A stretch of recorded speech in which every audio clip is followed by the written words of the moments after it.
एकदम। हाँ तो यही बात से एगो सवाल बा, पहले मनोज भैया, रवि भैया, अब दिनेश भैया राजनीति में, तो का एक बात पवन भैया की खेसारी भैया?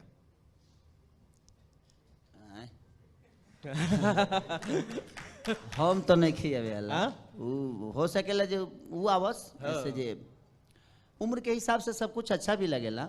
एक इंटरव्यू इन दिनों खूब सोशल मीडिया पर वायरल हो रहा है जिसमें पवन सिंह को खेसारी लाल बूढ़ा बोले हैं, इस तरह से लिखा गया है। जी हाँ दोस्तों, इंटरव्यूअर ने भी ये कहा है। जी हाँ दोस्तों, तो बता दूं कि ये अलगाववादी गुट है जो पवन सिंह और खेसारी के बीच लड़वाने के लिए अभी तैयार है। जी हाँ दोस्तों, मुझे ये उम्मीद है कि पब्लिक इस बात से इग्नोर करेंगी और पवन सिंह के फैन भी समझदार होंगे और खेसारी लाल के फैन, ये जो लोग भोजपुरी को बांटने की जो साजिश रच रहे हैं, उनको इस बार करारा जवाब देना होगा और लड़ना नहीं होगा, बल्कि जो लोग लड़वाने की सोच रहे हैं उन्हें जवाब देना होगा। दरअसल दोस्तों बता दूं कि ट्रेंडिंग में इन दिनों पवन सिंह और खेसारी लाल यादव का गाना बना हुआ है। 1 नंबर पर पवन सिंह के गाना है तो 2 नंबर पर झगड़ा 2 खेसारी लाल यादव के गाना है। जी दोस्तों, इन बीच क्या हुआ है कि एक इंटरव्यू खूब वायरल हो रहा है जिसमें पवन सिंह को बूढ़ा और खेसारी लाल भी हंसे हैं, लेकिन ऐसा नहीं करना चाहिए। सीनियर यानी पवन सिंह को हमेशा सम्मान देना चाहिए और पवन सिंह खेसारी लाल दोनों लोग मिलकर काम कर रहे हैं, मेहनत कर रहे हैं।